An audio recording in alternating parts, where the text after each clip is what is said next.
श्रावण महिना 2026 पहिला श्रावणी सोमवार 17 ऑगस्ट. व्रतपूजा, शिवामूठ आणि भगवान शिवांची कृपा मिळवण्याचे शास्त्रोक्त नियम. हर हर महादेव. सनातन धर्मात प्रत्येक महिन्याचे स्वतःचे एक विशेष महत्त्व आहे. परंतु जेव्हा श्रावण महिन्याचा प्रारंभ होतो तेव्हा संपूर्ण वातावरणात भक्ती, श्रद्धा आणि आध्यात्मिक ऊर्जेची एक वेगळीच अनुभूती निर्माण होते. मंदिरे ओम नमः शिवाय या मंत्राने दुमदुमून जातात. शिवभक्तांच्या ओठांवर अखंड महादेवांचे नाम असते आणि प्रत्येक सोमवार भगवान शंकराच्या पूजेसाठी लाखो भक्त उपवास, जप, अभिषेक आणि आराधना करतात. श्रावण हा केवळ हिंदू पंचांगातील एक महिना नाही, तर तो भगवान शिवांच्या कृपेचा, आत्मशुद्धीचा, संयमाचा आणि भक्तीचा उत्सव आहे. या महिन्यात केलेली एक छोटी प्रार्थनाही अनेक पटींनी फलदायी होते, अशी श्रद्धा धर्मशास्त्रात व्यक्त केली आहे. शिवपुराण, स्कंदपुराण, पद्मपुराण आणि विविध शैव परंपरांमध्ये श्रावण महिन्याचे महत्त्व अत्यंत गौरवाने वर्णन केले आहे. असे मानले जाते की समुद्र मंथनाच्या वेळी जेव्हा हलाहल विष प्रकट झाले तेव्हा संपूर्ण सृष्टीचे रक्षण करण्यासाठी भगवान शिवानी ते विषप्राशन केले. त्यानंतर देवतांनी भगवान शिवांना जलाभिषेक करून त्यांच्या अंगातील उष्णता शांत केली. याच स्मरणार्थ श्रावण महिन्यात शिवलिंगावर जल, गंगाजल, दूध आणि इतर पूजा साहित्य अर्पण करण्याची परंपरा प्रचलित झाली, अशी पौराणिक कथा सांगितली जाते. श्रावण महिना म्हणजे भक्तीचा, साधनेचा आणि अंतर्मन शुद्ध करण्याचा काळ. या काळात केवळ पूजा करणेच महत्त्वाचे नसते, तर आपले विचार, वाणी आणि आचरणही सात्विक ठेवणे तितकेच आवश्यक मानले जाते.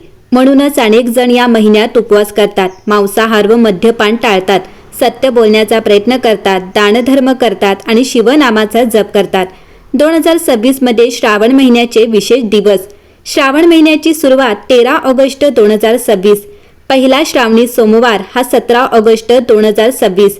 दुसरा श्रावणी सोमवार 14 ऑगस्ट 2026. तिसरा श्रावणी सोमवार 31 ऑगस्ट 2026. चौथा श्रावणी सोमवार 7 सप्टेंबर 2026. हे चारही सोमवार शिवभक्तांसाठी अत्यंत पवित्र मानले जातात. प्रत्येक सोमवारचे व्रत श्रद्धेने केल्यास भगवान शिव आणि माता पार्वतीची कृपा प्राप्त होते, अशी धार्मिक श्रद्धा आहे. श्रावणी सोमवारचे व्रत कसे करावे? धर्मशास्त्रानुसार ब्रह्ममुहूर्तात उठून स्नान करून स्वच्छ, शक्यतो पांढरे किंवा फिकट रंगाचे वस्त्र परिधान करावे.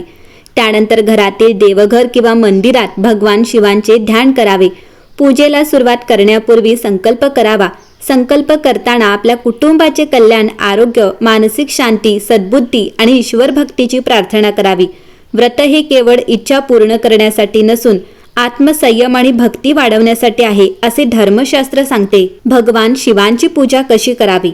सर्वप्रथम शिवलिंगावर स्वच्छ पाण्याने अभिषेक करावा.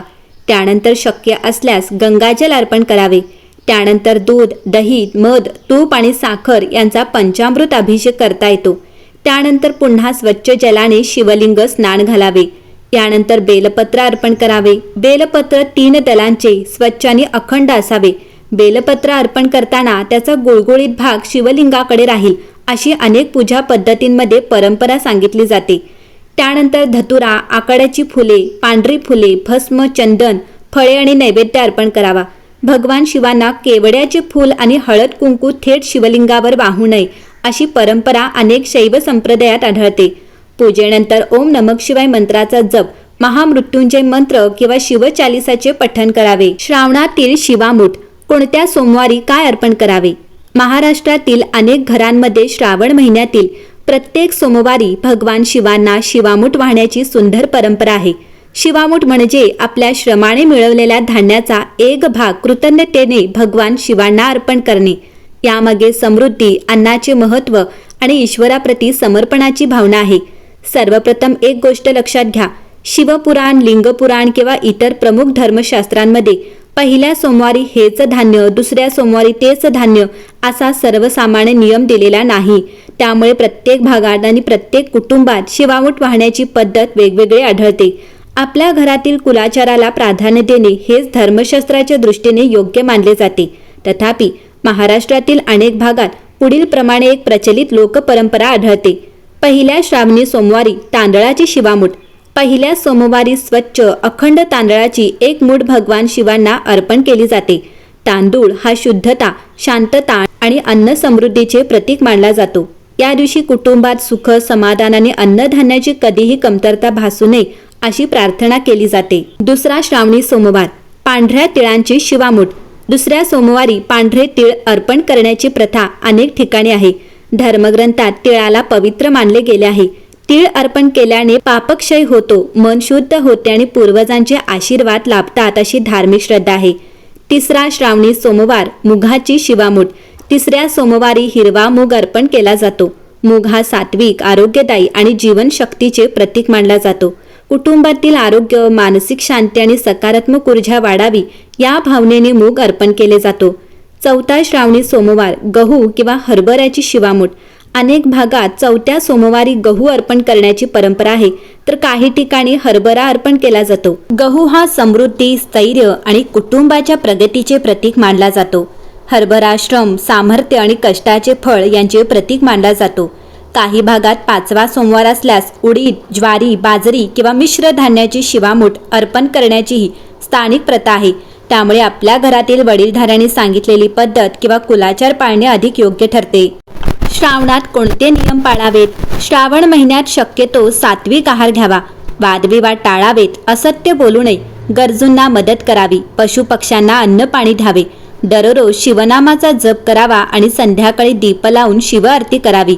धर्मशास्त्र सांगते की श्रावणातील सर्वात मोठे व्रत म्हणजे मनाची शुद्धता। केवळ उपवास करून उपयोग नाही, तर वाणी, विचार आणि वर्तनही पवित्र असणे आवश्यक आहे।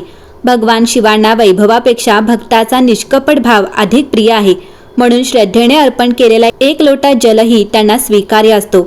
या श्रावण महिन्यात प्रत्येक सोमवार हा स्वतःला अधिक सात्विक, संयमी आणि ईश्वरनिष्ठ बनवण्याची संधी आहे। महादेवांची आराधना केवळ इच्छा पूर्ण करण्यासाठी नव्हे, तर अंतर्मनातील अंधार दूर करून ज्ञान, शांती आणि समाधान प्राप्त करण्यासाठी करावी। अशी भक्तीच खऱ्या अर्थाने शिवकृपेचे दार उघडते। हर हर महादेव।